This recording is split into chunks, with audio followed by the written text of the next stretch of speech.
Bismillahirrahmanirrahim. Allahumma shalli ala sayyidina Muhammad wa ala ali sayyidina Muhammad. Assalamualaikum warahmatullahi wabarakatuh. Waalaikumsalam. Alhamdulillah wassalatu wassalamu ala Rasulillah wa ala alihi wa sahbihi wa mawala amma ba'd. Alhamdulillah, puji syukur kehadirat Allah Subhanahu wa taala,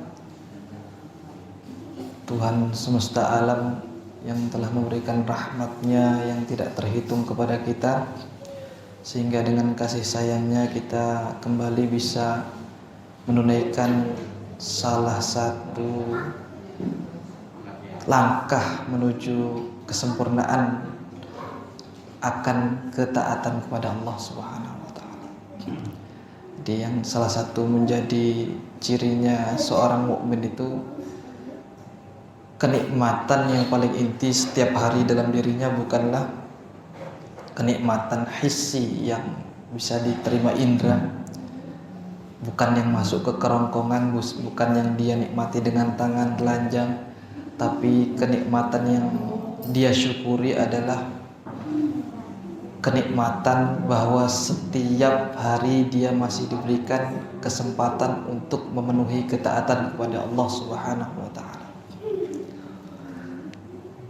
Begitu pula seperti yang mungkin sudah familiar kita dengar, hadis tentang orang yang berpuasa, lis-shaimi farhatan. Untuk orang yang berpuasa itu dua kebahagiaan, itu sudah familiar, sudah sering di semua biasanya ya, mungkin sudah banyak yang kultum di sini dari tahun-tahun sebelumnya juga, lis-shaimi farhatan. Berarti dua kebahagiaan pertama, masih ingat Bapak Ibu? Kebahagiaan pertama ketika lupa. Ketika berbuka, kebahagiaan kedua ketika bertemu. Nah, itu ketika bertemu dengan Allah Subhanahu wa taala kelak. Saya mengingatkan kembali bahwasanya arti kenikmatan ketika berbuka adalah bukan kenikmatan ketika yang tadinya kolak pisang itu suatu hal yang biasa, tapi ketika berbuka jadi hal yang luar biasa, bukan istimewanya sirup marjan yang segar-segar ketika berbuka, bukan air yang terteguk karena kerongkongan kering, bukan, akan tetapi syakartu inda rabbi annani ati'ullah. Kebahagiaan ketika alhamdulillah hari ini saya bisa menunaikan ketaatan saya kepada Allah Subhanahu wa taala. Selesai satu puasa. Untuk bulan Ramadan ini, kenapa namanya Ramadan yang artinya terbakar? Salah satunya kiasannya adalah dia memang membakar dosa-dosa. Dibilang syahrul maghfirah, bulannya ampunan. Tentunya semua ampunan ini lagi-lagi tidak akan diberikan kecuali dengan totalitas dalam al-imsak. Namanya puasa itu al-imsak kiasannya. Menahan. Imsak kan nahan. Dalam satu riwayat berarti al-imsak huwa al-itq, atau bisa dikatakan bagian dari potongan ketakwaan. Maksudnya nanti sumbernya takwa kan ke wiqayah. Wiqayah itu penjagaan. Jadi menahan itu adalah bagian dari menjaga. Jadi menahan sesuatu itu bagian dari menjaga. Seakan-akan kita kalau di bulan Ramadan itu tidak akan mendapatkan apa-apa kecuali dengan menjaga. Apa yang dijaga? Balik lagi karena asbabun nuzulnya dekat dengan ku anfusakum wa ahlikum naru. Ayat puasa itu dekat dengan itu.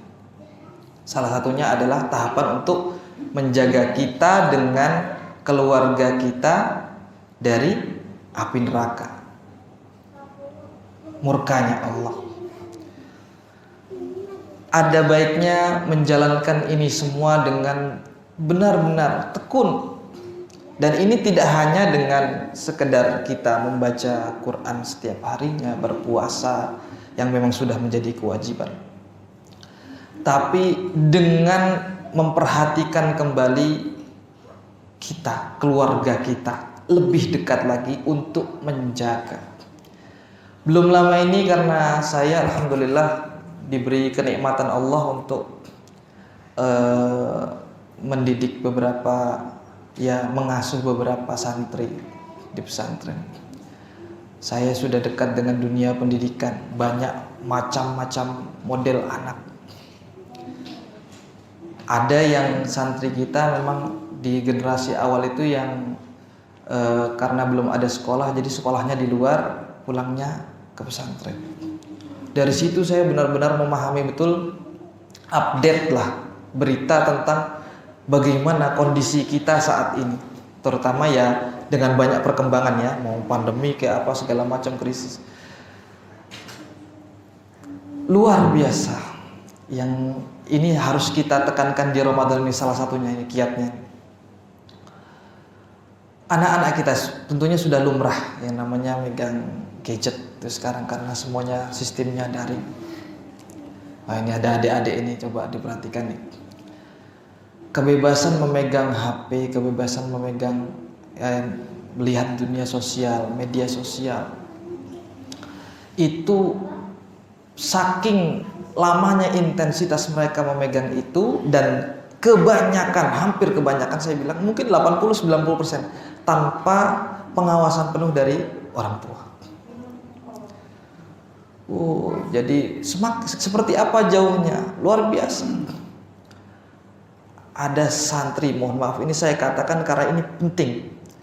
Saya di sini posisinya bukan dalam memberikan nasihat karena saya jauh dari hal itu. Saya hanya menyampaikan wasiat dan saling berwasiat hingga kita tawasau bil haq, sama-sama berwasiat tentang kebenaran.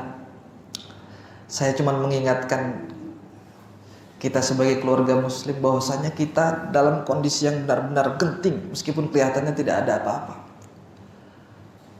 Na'udzubillah, semoga saja tidak terjadi di antara keluarga kita. Ada anak yang dari jam 8 timelinenya itu jam 8 pagi hingga jam 8 malam bahkan lebih, itu timelinenya semuanya pornografi. Na'udzubillah. Coba dari jam 8 pagi dia tidak berhenti.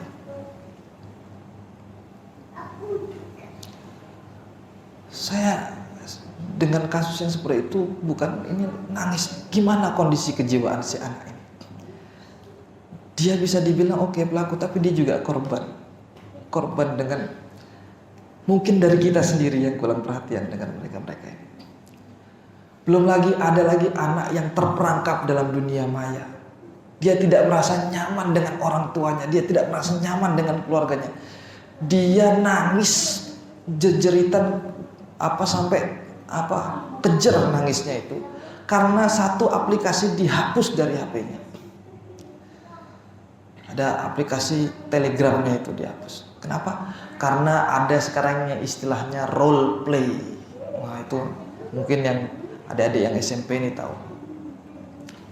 Saya beritahu sekilas Bapak Ibu. Dalam role play ini aplikasi di mana kita menjadi orang lain dan chattingan dengan orang yang tidak dikenal secara random.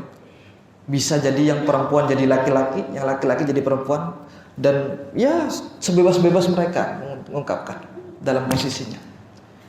Dan ini hampir dimainkan hampir semua dalam tataran SMP, SMA, bahkan anak SD bisa dicek. Udah mulai main RP, istilahnya RP, role play. Jadi dia bisa memposisikan diri sebagai pacarnya si Anu, pacar laki-laki padahal dia perempuan. Dia bisa memposisikan diri sebagai kakak-kakaan dia bilang. Sehingga karakter si anak ini benar-benar berubah 100%. Dia tidak lagi nyaman dengan orang tuanya. Jangan, itu kehidupan saya. Ketika mau dihapus dia bilang apa yang dia bilang? Itu kehidupan saya. Na'udzubillah. ini upaya Ramadan ini banyak waktu lenggang kita, banyak kesempatan kita untuk mendekati anak-anak ini. Dan yang saya lebih sedihkan lagi, ketika saya dekati mereka dan memang mereka dekat dengan saya, mereka apa yang mereka bilang? Mereka bilang, saya seperti ini ya karena mau ngapain lagi? Ya udah ditinggal HP-nya. Terus saya ngapain? Loh, kok ngapain? Kan ada orang tua kamu. Orang tua saya juga megang HP. Nyata. Bapaknya ya megang HP, main game, nge-scroll. Ibunya ngelihat sinetron apa yang masih belum lanjut ini, apa Ikatan Cintanya masih episode berapa ini, preman pensiunnya masih lanjut terus ini, apalagi terus sinetron Ramadan. Iya mungkin membawa masalah, tapi lebih banyak mudorotnya ketika posisi seperti ini, sinetron series Ramadan, sehingga asik nonton itu, anaknya yang asik nonton yang lain, anaknya asik main game yang lain. Ada lagi satu kasus ini yang penting juga, masalah gaming ini. Adik-adik pasti semuanya saya yakin ini kalau yang megang HP terkait sama gaming ini. Jadi ada bapak ibu itu nyata betul di depan ini saya. Jadi ibu bapaknya nangis minta ditaruh di pesantren. Ini buat pelajaran kita semua. Anaknya itu karena sistem full daring, ya udah dari pagi sampai pagi lagi ya di dalam kamar, kunci pintu, megang HP. Dan ternyata main game, saya tanya minimal 9 jam sehari. Minimal 9 jam. Jadi ketika ngomong sama saya awal kali ketemu dengan saya, ketika saya tanya itu dia nggak pernah fokus, begini-begini. Alhamdulillah setelah 2 bulan, 3 bulan di pesantren, dia ngomong seperti biasa, karena mungkin ya itu syafaatnya Al-Quran juga, ini juga ya, karena dia menghafal Quran juga, itu mulai bicara lancar. Awalnya bicaranya selalu diulang-ulang, nyata di depan saya. Ini Ramadan benar-benar kesempatan kita untuk bareng-bareng memperhatikan anak-anak kita. Taruh sejenak HP kita, bahkan untuk seterusnya nggak apa-apa. Hanya untuk kepentingan-kepentingan khusus kita memegang HP. Untuk yang lainnya harus kita korbankan, karena kalau tidak ya mereka korbannya. Banyak wali murid mengadukan kepada saya, anak saya itu HP-nya tidak selesai, nggak bisa lepas. Dan anaknya kembali mengadukan, lah orang tua saya juga begitu Pak, saya mau ngobrol sama siapa? Ketika saya bilang ngobrol sama orang tua, gimana saya mau ngobrol sama orang tua? Orang tua saya juga megang HP. Itu yang terjadi. Maka sekarang hitungannya adalah ngobrol, dialog dengan anak, menjalin hubungan dengan anak dan sanak saudara itu menjadi sebuah kewajiban, karena menjaga keluarga kita, sanak saudara kita dari api neraka itu sebuah kewajiban. Dan ketika seandainya hubungan kita, menjalin hubungan dengan anak kita itu membawa kepada keselamatan kita kepada api neraka, berarti hubungan yang harus kita jalin itu hukumnya wajib juga. Wajib sekarang. Wajib. Tanyakan apa keperluannya apa. Sudah banyak ya dari mereka, kalau tidak dapat kasih sayang dari kita, tidak dapat perhatian dari kita, maka dia akan mencari perhatian lain. Entah itu lewat media sosial ataupun teman-temannya, akhirnya mencari pacar, mencari yang lain. Nggak dapat perhatian. Anak laki-laki, ini kasus juga ada. Anak laki-laki tidak dapat perhatian dari bapak terutama. Dia mencari perhatian dari bapak yang lain, yaitu teman laki-lakinya. Nyata. Banyak, Pak. Dan dia berhubungan dengan teman laki-lakinya bukan sebagai teman biasa, tapi benar-benar minta perhatian yang lebih. Na'udzubillah, semoga kita semua, saya dan semua jamaah Al-Arif dan semua yang kita kenal dijauhkan dari hal-hal seperti ini. Dan yang harus kita ikhtiarkan dalam tawasau bil haqqi, tawasau bis sabr ini adalah semenjak sekarang siapapun yang dekat dengan kita, dalam usaha untuk menjaga wiqayah anin nar, menjaga dari api neraka, maka kita harus benar-benar perhatian, entah itu anak kita, keponakan kita, cucu kita, bahkan tetangga kita kalau perlu.